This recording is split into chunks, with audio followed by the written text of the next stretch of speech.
Welcome to the campus of Drury University here in Springfield, Missouri. This is the girls' national semifinal between the HEA Firebirds out of Michigan and the CHSM Knights out of Houston, Texas. My name is Paul Gilmore, and I have the pleasure of being joined by CJ Pomeroy and Amy Curtis.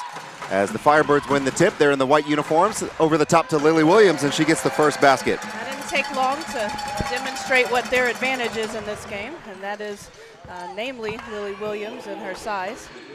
And the Knights are going to have to figure out how are they going to defend against that. I would probably try and get Lily Williams as far outside the post as I possibly can, because if you get her within 6-8 feet of the basket, it's probably going to be pretty automatic. On the first possession for CHSM, they turn it over.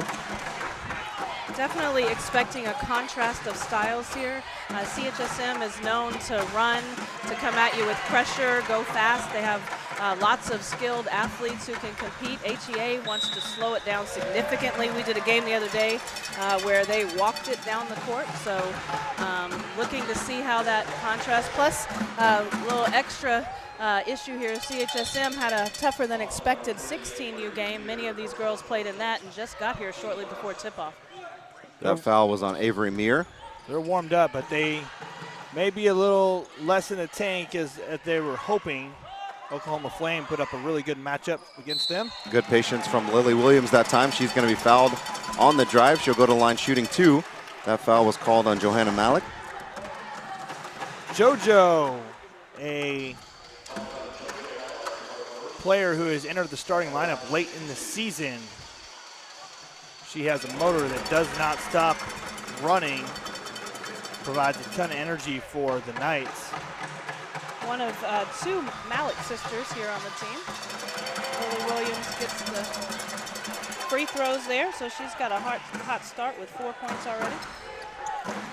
It'll be important for the Knights. They look like they want to attack the paint with Lily there, but maybe looking for some drive and kick action. 3-point attempt, no good. They definitely don't want to get, that was Malik there, Salem Malik, the older sister, reaching in the backcourt. We don't want to get her in foul trouble, I'm sure, because she's a lot of the size that you have here, along with Avery Meir.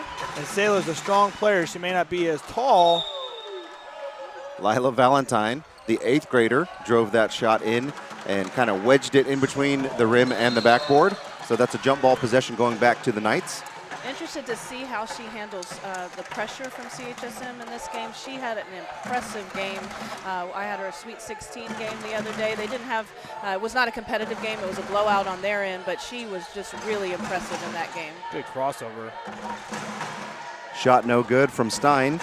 Offensive rebound controlled by CHSM. And then on the drive, that jumper is going to be good for Meir. Avery's an All-American watch list, top 25, All-American player. And to see her game and how it's grown from last year to this year, primarily that jump shot, her ability to finish under contact and knocking down the free throws. So she's fronting Williams really aggressively in the post here, trying to prevent that pass in. That's something we saw the other night. They just they're going to get it. Okay. That's her second foul early in the first quarter. No, they're going to get that one against Lily on the push in the back. Okay. Not too sure about that, but we'll. I think what's going to be something Lily's going to have to look at is she's got such the height advantage on Avery that when she puts her arm up there, it's kind of near the head, which makes it easier for the referee to see that extension of the arm. What a give and go. Nice block there by Williams. That's normally a bucket. For, I can't imagine that's Avery, many things that CHSM is used to contending with. Yeah. Avery is a lefty with, you got to get her to go towards her right instead of her left, but might not be as much of an issue in this game as some others. Lila Valentine with the teardrop, no good. I like how Chloe tried to roll right through that screen. She didn't stop, she tried to hit that screen hard, but Lily Williams showing us why she's a Big Ten commit with her ability to stand strong in that pick and roll. And that ball last touched by Phoebe Stein, so it will go back to HEA. Close one here early. Might be a little bit of jitters here. I think sprinting over from the Ozarks to here is definitely, we're seeing a little bit of lack of sharpness here from the Knights, and you can see Coach Camille went right to the bench pretty quickly, getting Chloe Cox into the game. She did not play much in the 16U game. So she does have fresh legs, but she doesn't usually come off the bench that fast.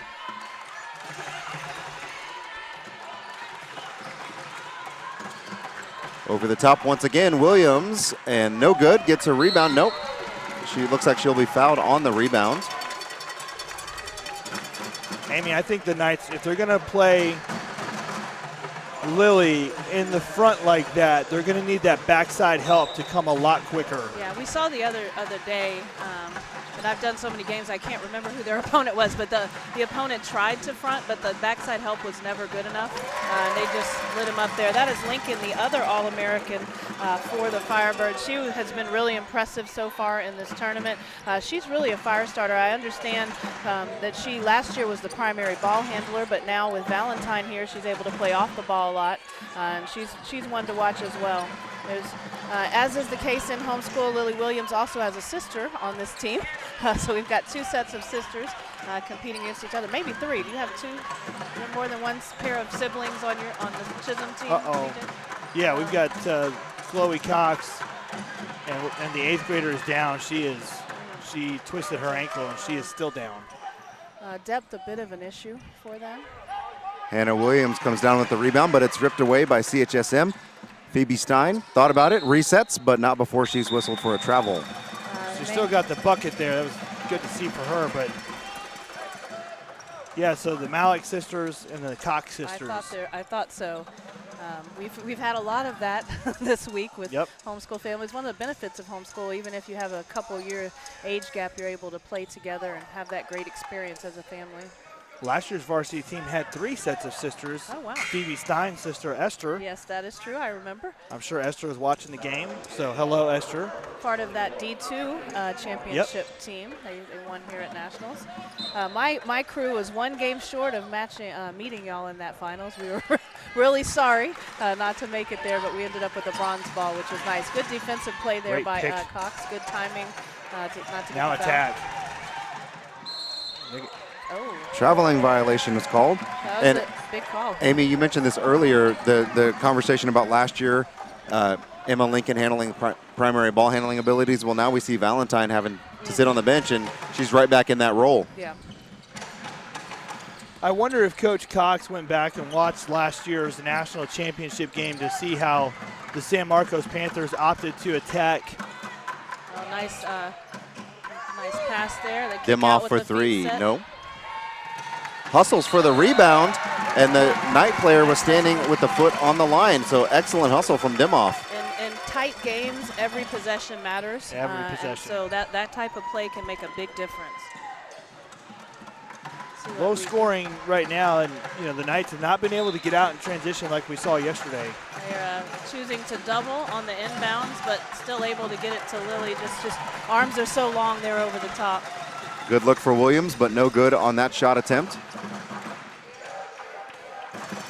We talked about the Knights having 7 girls at dual roster.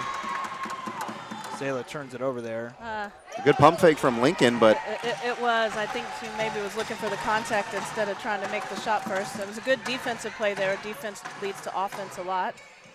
The Knights also like to use their defense to get out in transition, but like you said, maybe here take them a minute to get settled in. Stein for 3. She gets on the board. That's a way to settle yourself down with a 3-point bucket. Absolutely. And again, we've talked a lot. Oh, Chloe! Nice play. Nice play. That's a momentum changer there. They take the lead for the first time. Oh, they're going to get the foul. And one. They called that foul on Lincoln. That's her first. But that's going to be the lead for CHSM, and Lila Valentine's going to check back in, as is JoJo Malik. JoJo got a 5-minute break there. Valentine does such a good job at her young age of keeping the team under control, getting people in the right spots. She knows what shots she can and cannot make. She has a nice little floater. And I think she is important to their chances here, so it's good to see her get back on the court. And now full court press. Nice when you can just throw it up to Lily Williams, and then there's a scrum on the floor that's going to end in a jump ball. Had a rather tall referee in front of me there. I couldn't see any of that, so glad you got it down there. I got to do a lot of Lily Williams games last year, And the one thing I'm noticing this year over last year, which I love to see, is she engages with the officials a lot more, and she doesn't do it in the bad way. The reason why I think that's good is because it's showing an awareness of what is going on and what's happening and an engagement. And I think that's important for her team as they, she stands out because she's so tall, but also lead the team in that way, trying to make sure she understands what the officials are looking for as well. Knight's getting a turnover there with the press. Firebirds just seemed a little bit out of sorts there. And Valentine read that passing lane, but ends up back in the hands of CHSM. One thing I noticed in the game we did the other day, even though it wasn't extremely competitive, there was a lot of contact on Williams, and early she seemed to get really frustrated with that, and then settled into not being frustrated, and I think that she's got to start that way today. She can't afford that. Got a foul there. And she's going to have to, that's what's going to happen. She's committed to Michigan State, and that's how basketball is going to be played there. I believe Shaquille O'Neal said, just because I'm big doesn't mean it doesn't hurt when you hit me. That's a little bit true for Williams there. She has such a size advantage. I think sometimes referees let smaller players get away with an unnecessary amount of contact. So that's something to watch here. So early on in this game, we've seen CHSM have some opportunities from outside. Stein's been able to connect on one, but they've also gotten some inside looks as well. Just the fact that Lily's down there doesn't necessarily mean that you can't get anything on the inside. They're certainly working to get some interior passing going and some opportunities up close. Lily is really long. I think if you're going to attack the paint, if you're the Knights, the one thing that you might have to consider doing is more on the reverse side. Try to use the rim as a protection for your shot. Most times you don't think that way. You think about getting up early, normal layup kind of thing. But Lily is so long that even if you blow by her on a step, you're really going to have to beat Lily by 2 or 3 steps if you don't want her to block your shot. Against any defense, a second paint touch is always more successful than a first percentage-wise, and especially when you have that length. So that's something to look, maybe a drive, a kick, attack, a second closeout. Nice getting in the paint there by Valentine. JoJo over pursued on defense there, went right by her. On the drive, Valentine puts it up and she's fouled. That is the second foul on JoJo Malik. Great job drawing the contact there. Nice finish. She is just impressive skills-wise. And like I said, knows what shot to take, what shot not to take. Something to keep an eye on for the Knights, as I have watched them, even coached a couple of the girls when they were younger. They are a very physical and aggressive team. So if games are being called closely, that can become an issue for them with foul trouble. So let's see if they can adjust. Yeah, when you play as aggressively as what the Knights do, the one detriment to it is you get so used to the aggression that you tend to be over-aggressive, thinking you can get something easy, and it's really important to stay fundamental. It's a good screen there at the top by Avery Meir. If you're moving at all on screens, it's being called in this tournament. She did a great job of getting her feet set, staying inside her shoulders there. Sayla Malik there coming around the corner. I think this is okay for the Knights here to have to work their offense a little bit, try and find some rhythm. We talked about it the other day. The average high school team rarely will defend for more than 7 seconds. So if you can really make them work, you can get a better look. So far having trouble getting anything going here. A nice defensive play there by Williams. 24.6 seconds to go in the opening period of play. It's a tie ball game, 8-8. CHSM inbounding from underneath their own basket. That's exactly what we talked about a minute ago. They had Lily beat.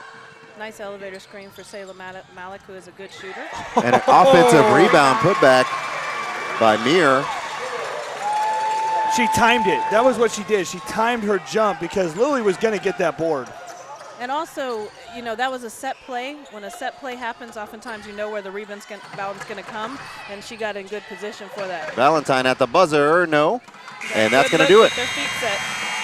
In the first quarter of our girls 18 and under semifinal, it is CHSM 10, HEA 8. Second quarter action and more to come after this break.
Start of the second quarter back here at Drury.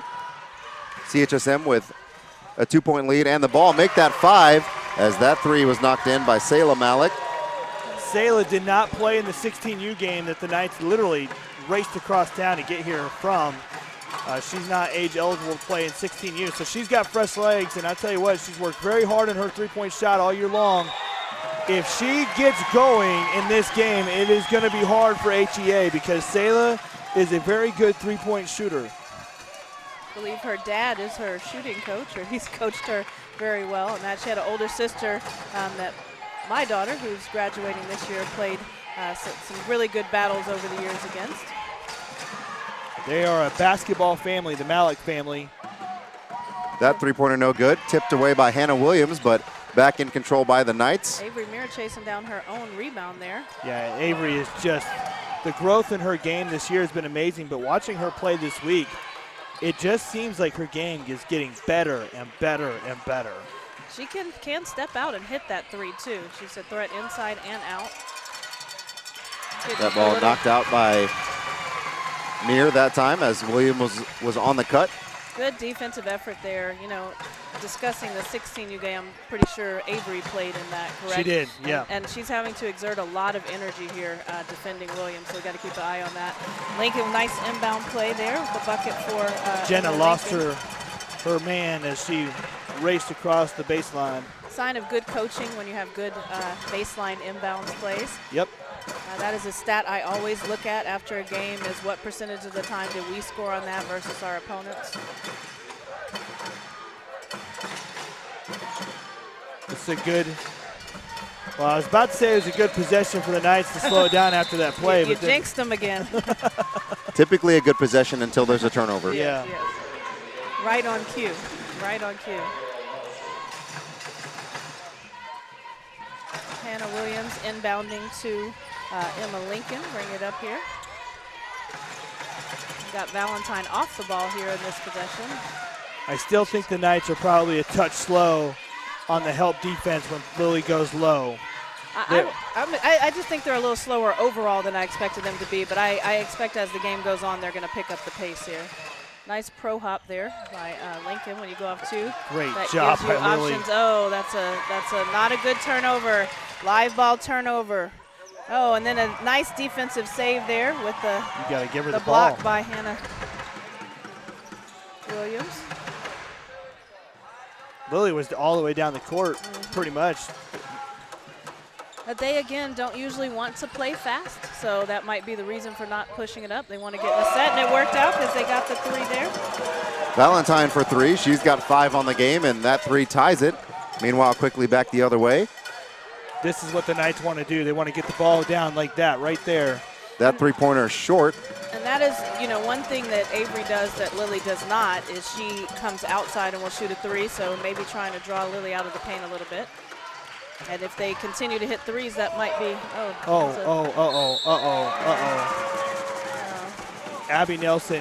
Abby Nelson just got clocked.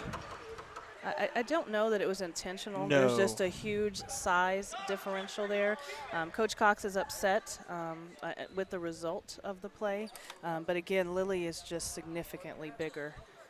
Yeah, I think that was just a matter of trainer's going to head right over. Yeah, she seemed to be in a significant amount of pain there. And Coach Cox, of course, protecting her player, rightly so. But you know, I don't have the benefit of replay, so but I don't think there was anything extra there, Paul. No, I mean, Lily was standing still. Yeah. It's just one of those unfortunate moments where, as the defender, you're chasing a player, and, you know, teammates could have been calling the screen out. They might not have, but either way, you just get blindsided sometimes on those screens, and that's where you see a lot of, you know, you're not used to having your motion abruptly stopped like that, and you'll get a situation where, you know. Avery needs to go. She's got Lily Williams dragging. She's got to go. Yeah, that is one, you know, Lily is still young. She's a sophomore, and she's really big getting up and down the court. So, you know, she's not wanting to sprint back and forth. So the more the Knights can get out, I think the better opportunity they have to get easy looks. Going back to that foul is, that is a great attack. It was. Way to draw the contact there by Avery Muir. Coach Camille just got. Was that on her or was it on the player? Because that will make a difference on whether she has to sit down the rest of the game.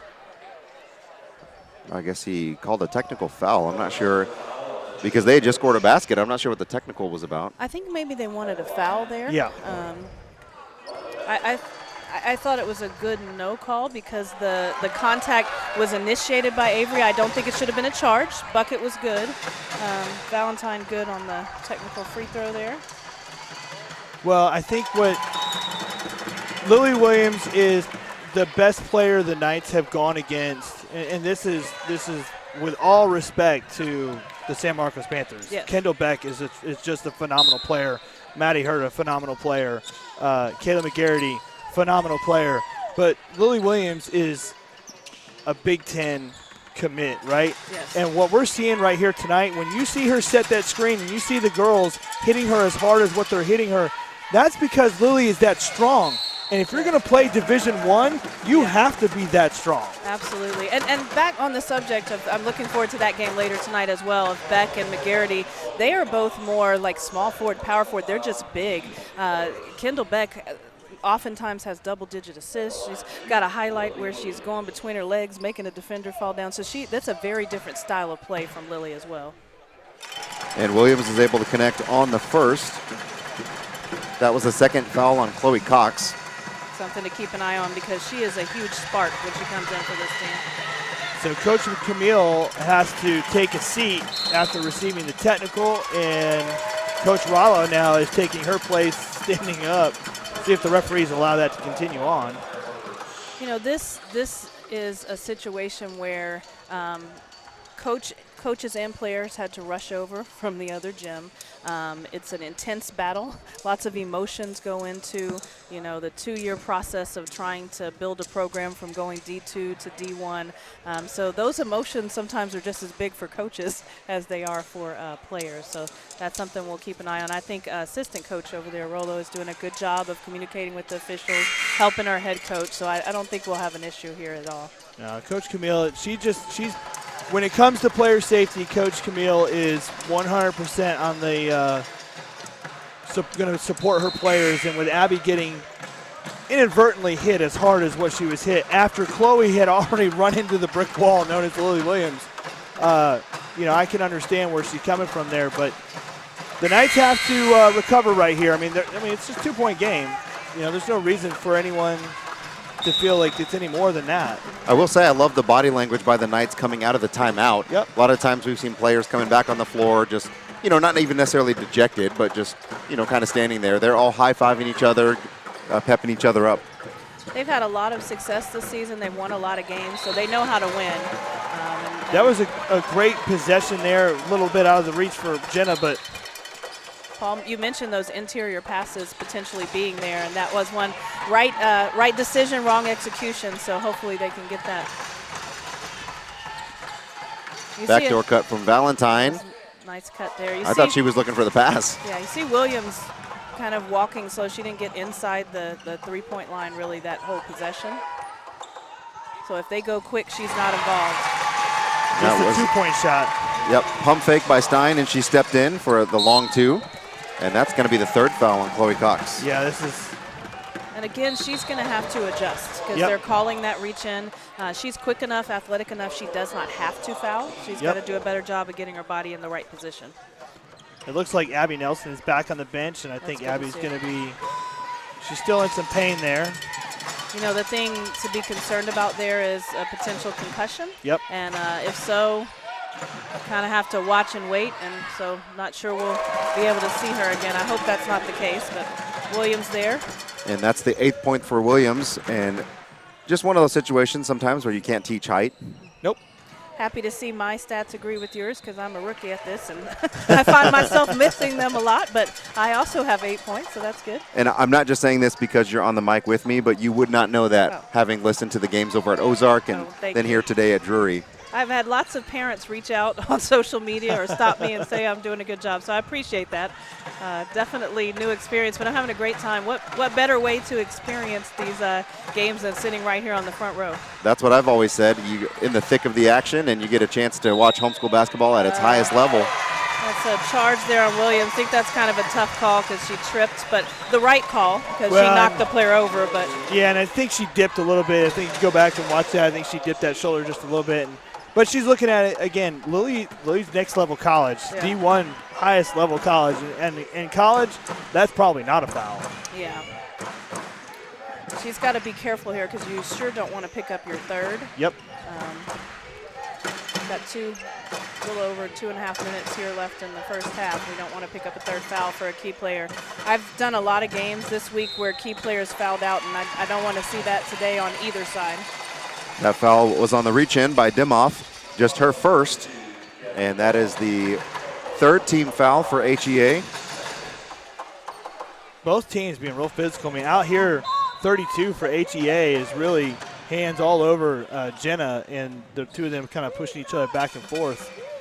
When you are smaller, when you're dealing with a much bigger player, doing your work early is very important. You can't let them get down to the block. You can fatigue a post by making them work up high. A lot of physicality there on both sides. Yep. Knights have got to make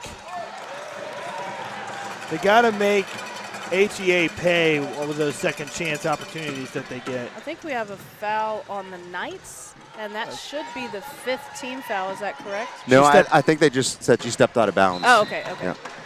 HEA going the other way, 2:19 to play in the first half. You mentioned the motor on Joanna Malik. If I was the Firebirds, I wouldn't be doing too many mid-court screens with Williams right now, especially after that other play.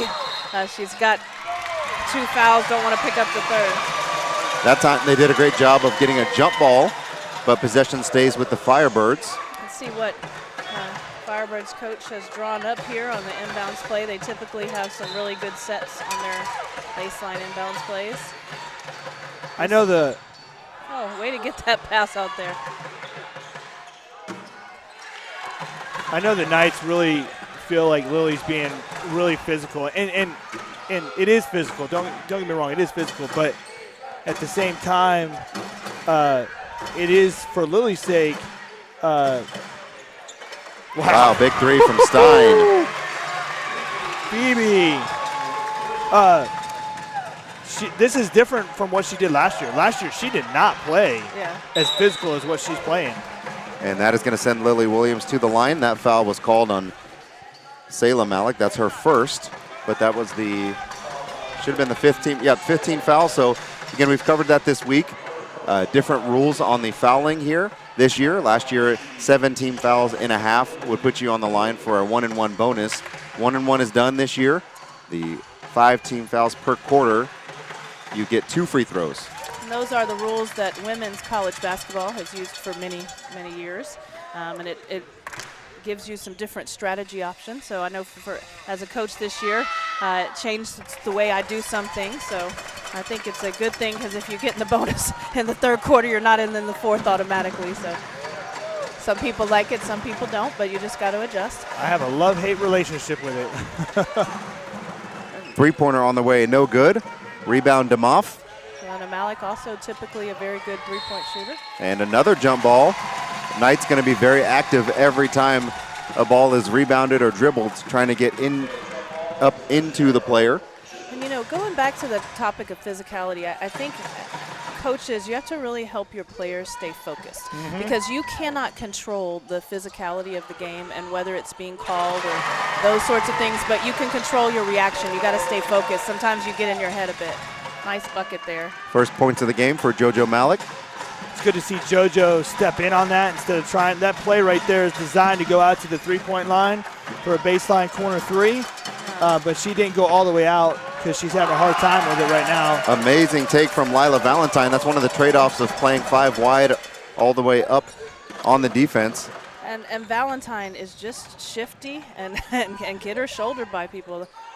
Got to watch that hook there. It didn't get a call there. That was a good look for Zeta Cox, but...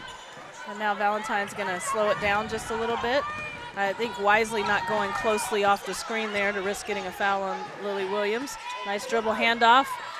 Lincoln on the Oh, far nice side to pass. Dimoff. I wonder if she was looking for Lily on that roll. I'm not sure, but I've been impressed with her playmaking ability in both games that I've done. She goes off too patiently in the paint and is able to find an open teammate if she doesn't have a look, and then she has a variety of moves she uses in the paint. So that's really good disciplined play there. Last shot of the first half, no good. And that last shot was denied by Williams. Don't know if that block goes in the stat sheet or not, but that's how we end the first half of play in this girls' national semifinal. It is HEA 25 and CHSM Knights 22. Second half action coming up after this.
And we are back in Drury University, second half action of this girls 18 and under national semifinal. Paul Gilmore joined by Amy Curtis and CJ Pomeroy. First half, just a 3-point game as we had a little bit of back and forth. Both teams had various leads at different times. That time the ball's worked inside to Williams, and she starts the second half with the basket. Exactly the way they started the first half. Exactly the same look. Knights have to come across on that help much quicker. Avery with the pull up there. And that was JoJo Malik fouled by Lincoln on the putback attempt. I believe that's her second, is that correct? That is her second. The team fouls reset, so that's just the first for HEA. No one in real foul trouble for the Firebirds. Williams and Lincoln each have 2. Gabby DeMoss just with 1. It's been a pretty clean game so far. In that first half, it was Phoebe Stein who knocked down a couple of triples. She's got 8 to lead CHSM. Meanwhile, Lily Williams had 10.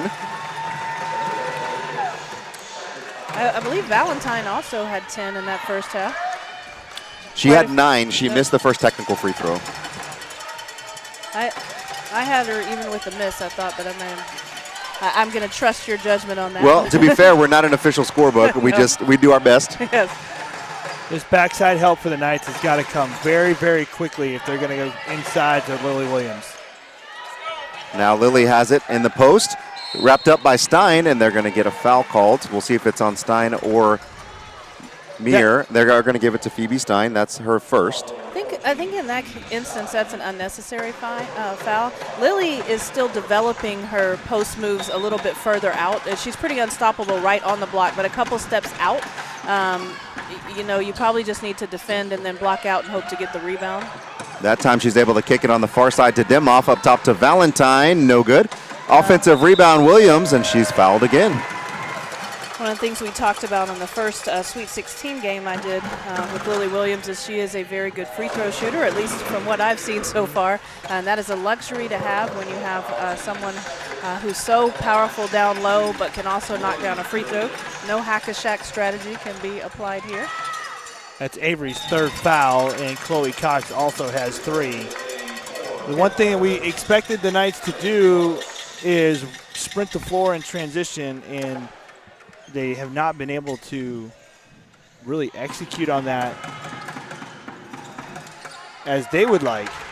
But I think it's going to be necessary. Like right there, Avery should not stop. Yeah. She needs to go. I was about to say, as soon as you said they weren't doing it, they did, but then she chose to retreat and pull back. And again, I think they can get down the court faster than Lily Williams, and that may be your best bet to get a good look. Now, the Firebirds, on the other hand, want to go slow, especially with the 4-point lead here. They want to pass up good shots for great ones, be patient. And we might be seeing a little bit of the difference between, the fact that HEA was here in this game last year. Absolutely. Oh, what a cut. They'd like to have that one back. That was a good cut and a nice pass by Williams. And, this is the first trip here for the Knights.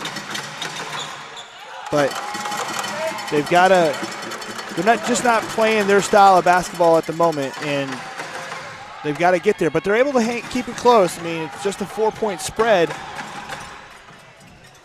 Hannah Williams with the ball there. She's able to split through the defense and lays it up short. The Knights have kind of been lucky there. 2 possessions in a row, really good looks on cuts and drives, but the layups did not fall. We're going to get the reach in. They're going to give that foul on Valentine. That's her first. And y'all both mentioned the pace of play and the style that both teams want to play. I did have a chance to talk to Coach Williams before the tournament started, and she mentioned that a couple of her girls were dealing with some pretty serious injuries, so they already wanted to have a slow pace, and then they also factored in the injuries and thought, you know what, the more time we can give them to get down the court, the better. I cannot count how many times I have said to my team, the other team can't score when you have the ball. So take your time, take your time. Good look to cut it to 2, though. JoJo has been able to hit that short jumper. She has not shot the 3 well, but she's able to hit the short jumper. So I think more penetration from her, stop and pop, could be her game plan. Shout out to Coach Williams, who looks like the Williams siblings, not their mom over there. That drive put in by Emma Lincoln. That's her first basket of the second half. She knifed through the defense. She's up to 8 on the game.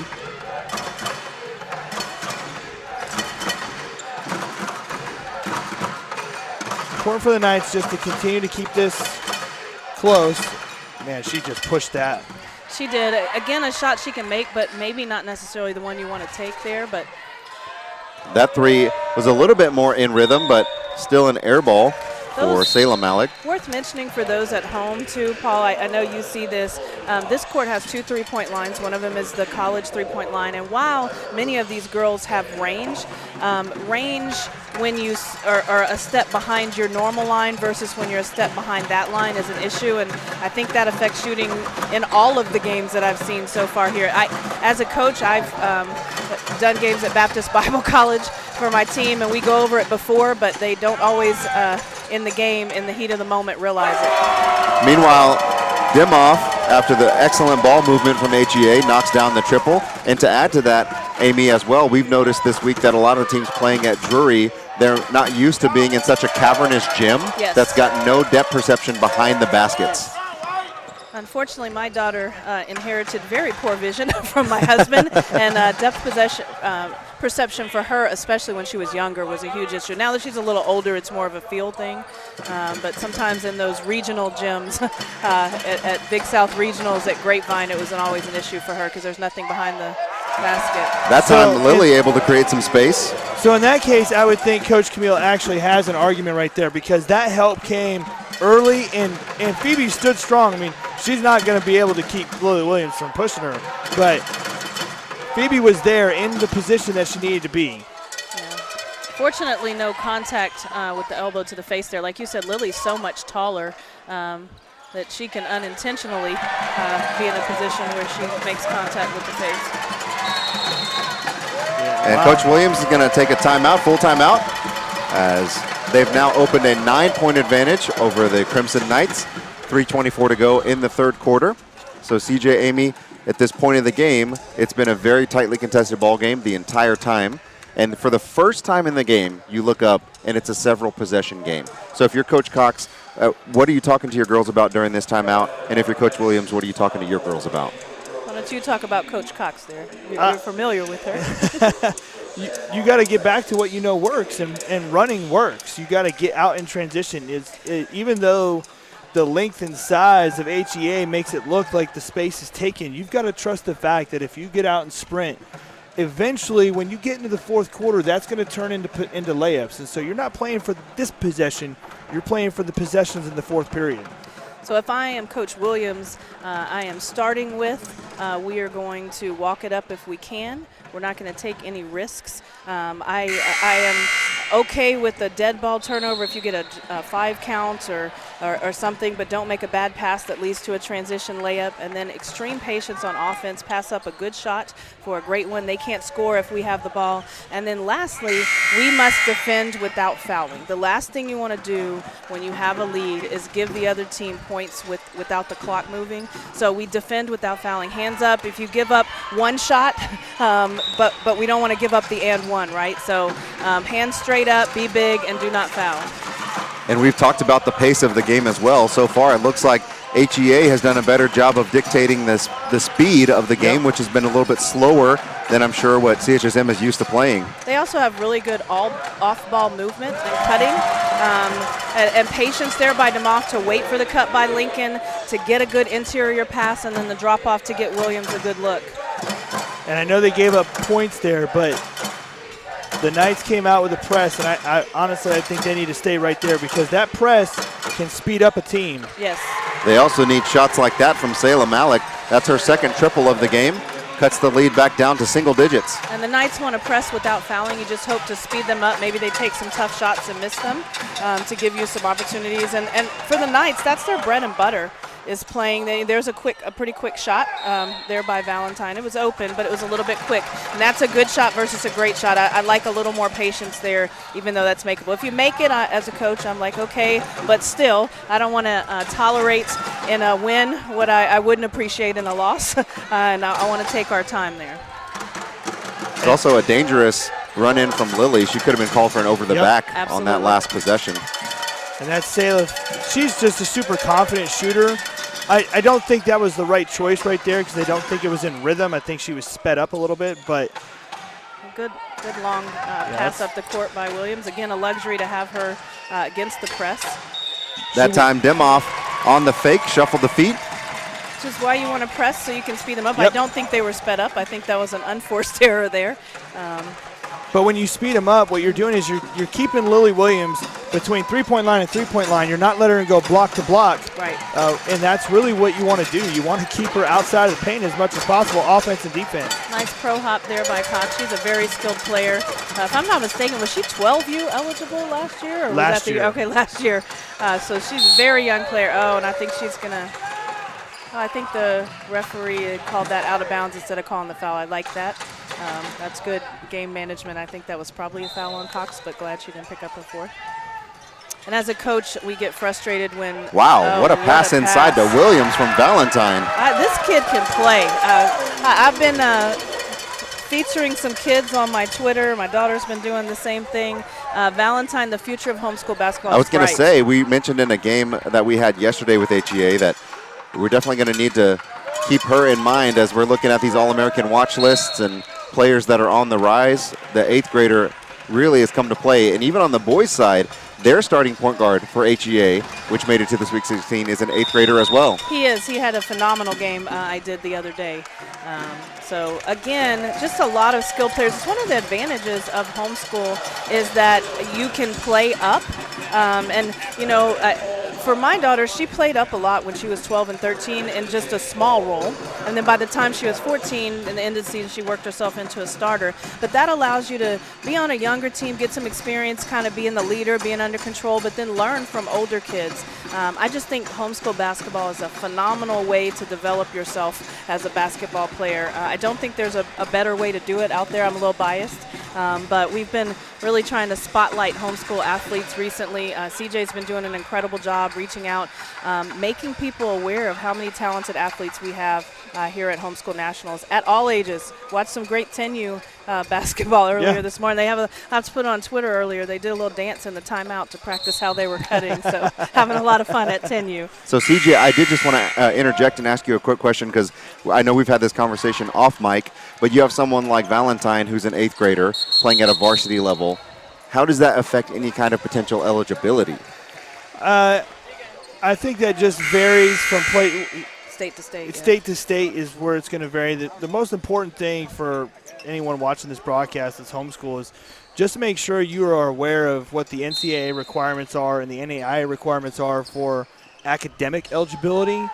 That's probably, Amy, I know you've got an athlete going D3 that probably had to make sure she was NCAA qualified. Yes, maybe a next time out we can talk about that a little bit because there are some things to consider. It's state to state, but in most cases, as long as you handle the paperwork correctly, it's not an issue at all. Oh, that's a great steal right there for Chloe. Again, they got to convert. Fouling, nice move. Oh, good move. Two good looks. Offensive rebound. Jump ball, and that's going to stay with CHSM, but they'd like to have that one back. The Knights are just not doing what they're accustomed to doing, and I think just the physicality of Lily Williams and the size is affecting their play at the moment. And more in the mind, they're capable of playing. There's no doubt that this team is capable of playing. I've been really impressed with Avery Muir, though. I seriously doubt she's ever played against anyone Lily's size, and she's done a great job of picking what shot to take against her. That time Valentine was left wide open, no good. On the rebound going back the other way, they called it on Lily. Yeah, that was a tough reach in there. Don't want to get a foul that far in the backcourt. The Knights only have 2 seniors on this team, Selah Malik and Abby Nelson. This is plenty of time here left to win and get to that undisputed game. But I'll tell you what, there's a lot of growth happening on this Knights team right now. Absolutely. That three-pointer no good from Malik. Meanwhile, on the offensive rebound putback, JoJo Malik converts. He's had a very solid game here, JoJo has. And that's going to be how we end the third quarter. It's going to be HEA 39, CHSM 33, heading into the final 8 minutes. and maybe this is the right time to jump back to that conversation. The only reason I asked is because, CJ, I know we had a chance to talk about recruiting. I know y'all have had some recruiting meetings here at Drury this week to help homeschool athletes understand. And just maybe I'm misremembering, but just in our conversation, I know you'd mentioned that there were some homeschool athletes that got in a little bit of a situation where they had to review how many years they'd been playing at the varsity level to affect their college eligibility. Amy, I don't know if you remember years ago, it was, I think, the McLeod kid from Satch. And that was really because she jumped into an official AAU tournament at too young of an age, and I think it was in a certified event. And so her clock started. Actually, that shouldn't start your clock. Let me just say, there's a lot of misinformation online about this. If you're a homeschool parent listening, reach out to CJ. He'll put you in touch with me. There is an NCAA eligibility center with some rules. And if you are going to play NCAA Division I or Division II basketball, you have to have 16 core course credits. And they have a list of what qualifies for that in the equivalency of 3 years, like between your freshman year and your junior year. So if you do something that starts that clock, you just have to have those credits. Most homeschool students do. There's paperwork that needs to be done. So it's really just a matter of researching and knowing what you need to do. D3 and NAI are different. There's no issues there with even reclassing. And Lily Williams starts the fourth quarter much like she did the others. Absolutely. Interior pass over the top and a basket. I believe she's up to 19. At least that's there you go. Then the other way in the offensive rebound, the shot was put up by Sayla Malik. She's up to 8 points in the game. Emma Lincoln, I think, is hurting. She's kind of walking a little bit back here. I thought she might have grabbed her hamstring a little bit. You mentioned some injuries, Paul, on the Firebirds. That's at this point in the season, whether you're talking about March Madness or you're talking about this level of basketball, sometimes who can survive and advance has to do with health. And even at the NBA level, you get to the playoffs and you're like, well, who's 100%? Exactly. Nobody is. Everybody's got some nicks and bumps. I tell you what, the guards for the Firebirds do an incredible job with that over-the-top pass. I know Lily is big, but that's still not a give-me. That is a tough pass. Something I was very good at in my career, I would just like to say, feeding the post. My daughter is significantly better than I am, but that was a skill I had. That was a great take. Coming up a little bit short. The Knights they have to, the offside guards have got to recognize where Lily is, and they've got to come quicker to try and stop that over the top. I still just keep waiting for them to apply a little bit more pressure and go faster, and you have to think this has got to be a little bit of legs from the previous game. Mir, incredible job there defensively. There is nothing else she could have done. She did her work early, made Lily get a step off the block. She applied physical contact, put her hand straight up. Just air ball from Stein. Good save effort right there. Oh, good extra effort. I love the way they're continuing to compete. They're not out of this. It's a 10-point game with their three-point shooting. They're going to get it. That might be number. No, they're going to get 22. Yeah, I think that was Hannah Williams. I think that referee stepping in and saying, no, you're not calling that on Lily. I thought it was Hannah, though. I don't. It was Hannah Williams on the foul, and at the same time, Lily Williams now up to 25 in the game. She had 10 at halftime, so she's had a big second half thus far. I really think we talked about it a couple times. At the high school level, the only option you have to defend Lily is to make her go faster. Yes. You've got to sprint up and down the court as fast as possible. And I expected this to be kind of a battle of those different styles, but so far it hasn't materialized. And maybe give credit to the Firebirds. Maybe they're not letting them get up and down as much as they like, because anytime pressure has come, they've had 1 or 2 turnovers, but they've handled it decently, I think. And that might also be an issue of you can throw it to Lily at half court, and she's taller than everybody, can see the court and throw it down. And then the guards all do such a good job for the Firebirds. And it really is a credit to Lily as well. Thomas Sanders was on the broadcast with me yesterday for their Elite 8 game, and he was talking about the thing that he noticed, and he had only seen Lily at the Undisputed last year. He didn't know anything about her. He didn't know she was D1 committed to Michigan State. He just saw her as, the tall girl. You notice her when she walks in the gym. But on that broadcast, he was mentioning specifically that she had not made much of an impact on the score sheet, but all the other things that she can do, he felt like she had developed a lot from last year to this year in terms of the passing, the footwork, the rebounding, getting teammates involved. Even those little things that coaches will notice that maybe, the casual fan in the gym will be like, oh, man, she's not really scoring that much. Right. But the coaches know the impact that she's putting in. And then you combine that with today's game where she's got 25 and she's still doing those things. Yep. Just defensively, you think every shot the other team is taking, they're aware of where she is. And that means they're less aware, eyes on the rim. Maybe I normally would drive in a floater, but I'm thinking about it.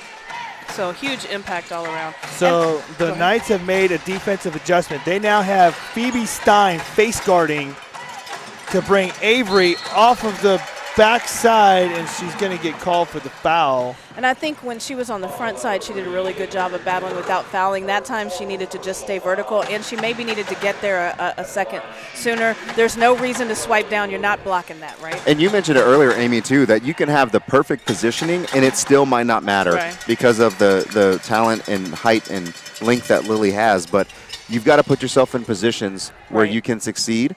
Right, and you've got to try to limit what she's trying to do, limit those spots, try to beat her to the spot in some places. And, again, she's going to get what she's going to get. Right. But you want to make her work. And like y'all have mentioned, you want to make her run. And that's something that surprised us the entire game. Well, what Lily is doing is there's a lot of homeschool athletes that come into this tournament. They think that they're a really, really good – what a play right there. That was a very nice play. Drew 2 defenders and then dropped it off, so they drew Lily off, but didn't get the – they've had a lot of good looks not go down. Yeah, they've had a lot of missed layups.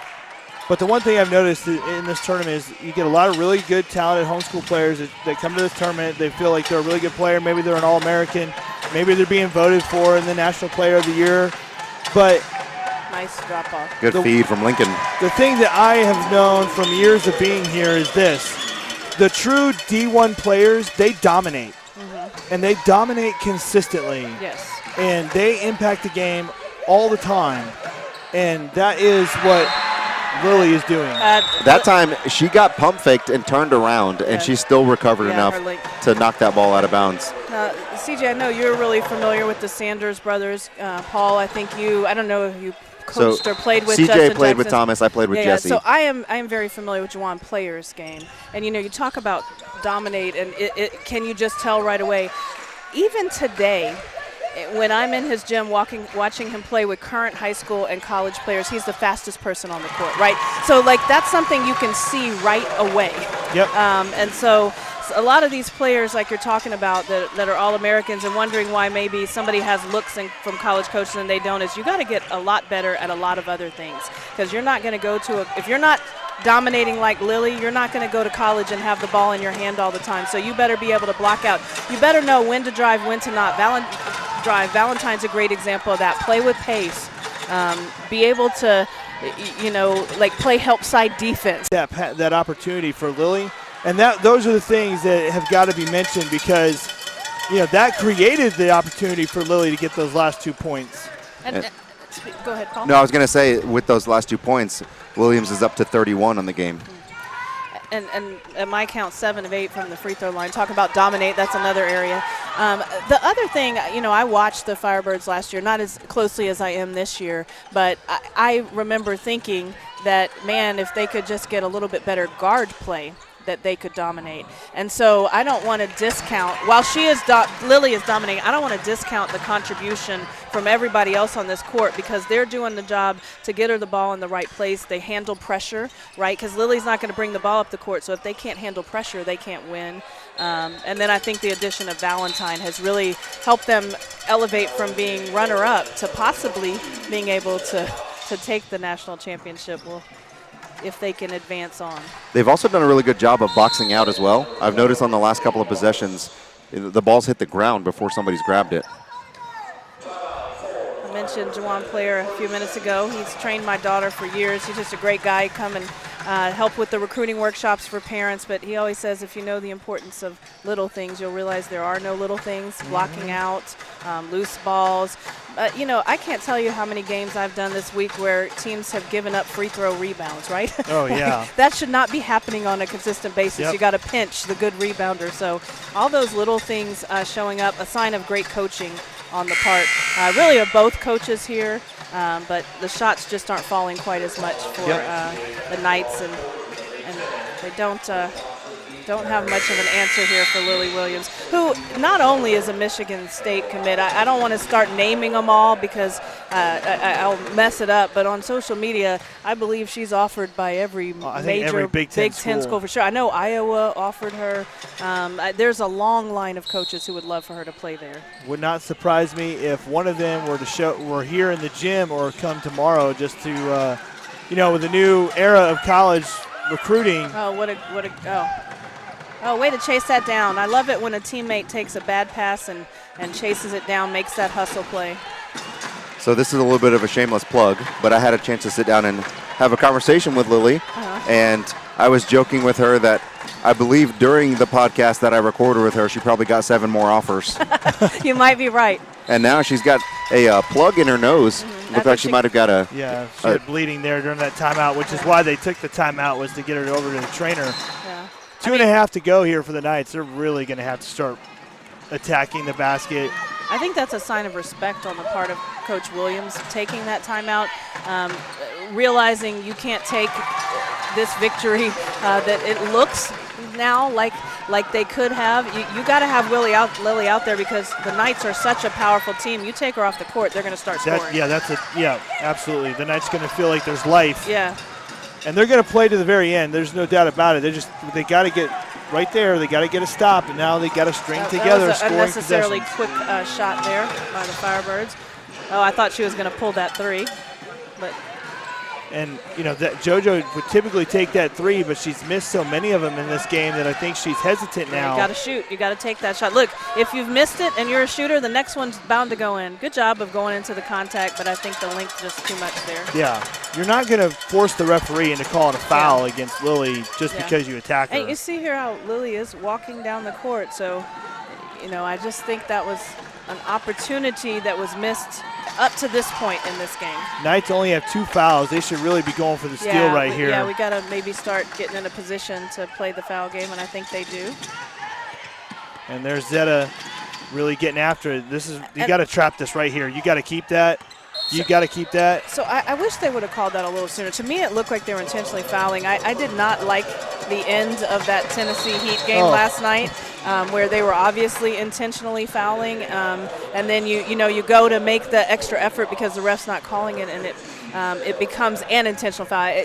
There was no malice, right? But he's trying to get the ref to call it because they need a possession back, and I thought that took away the opportunity for us to have another exciting finish. Either way, you don't know which team would have won, but and you certainly don't want to say you hope the other team won, right? At this point, it's sad to see anybody go home, but what you want is for it to be settled by the players and them to have the opportunity, and that really took away the opportunity there at the end.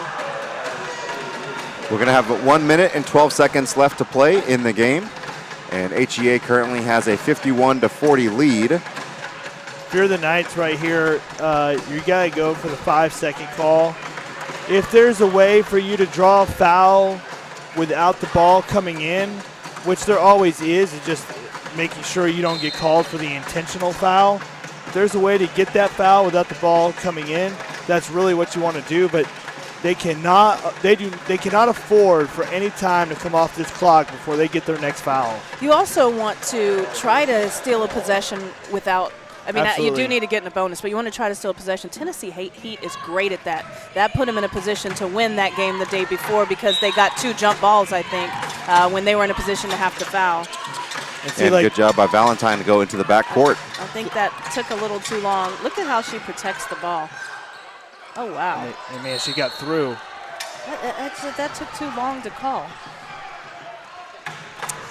And going back to the result last night, I don't want to appear I'm complaining about the officials. I think in life there are things that are fair, things that are not fair. And, you know, we are Christian homeschool basketball, and how we deal with adversity is very, very important. So 20 years from now, your response to things is way more important than the actual thing that happened. So that's just too much. I don't know what you tell Avery to do there. If she fronts that, they throw it over the top, and it's a reverse layup. Yeah, what you tell Avery and what I'd like to tell Avery, because I'm sure they're going to play this back, is you've had an incredible game against an incredible player. Yeah. You are overmatched from a size standpoint, an experience standpoint, because you know in the summer Lily is playing against people her size, and Avery has had a heck of a game. I don't know how many points she has. I think she's made great decisions. If I'm a college coach watching this game, I am very impressed with her and the way that she has battled. So she should not hang her head at all, and neither should anyone on the Knights. This has been a phenomenal season, and there is no shame in not going all the way to the undisputed. Big three right there for Chloe. Well, I told Coach Cox at the beginning of the season, watching them play in a tournament, I said, listen, if the girls can finish and if you can hit the three, you've got a team that can compete for the undisputed. And they have. And they do, and unfortunately in this game, the threes have not fallen and they haven't been able to convert on the layups. And I'd like to just say, I think Coach Cox, I have watched other programs in our city for a long time. She is an excellent coach. I was excited to see her in this role this year. I think it's well-deserved. She's done a phenomenal job. They have beaten, we are in the same area, so we play the same private schools. They have beaten some phenomenal teams this year. Every time I show up at a game at a private school, the coach will ask me, man, have you seen CHSM this year? So they have really, really, really just turned into the contender they are with her leadership. So I'm very impressed with that. Proud to coach alongside her in the Houston area.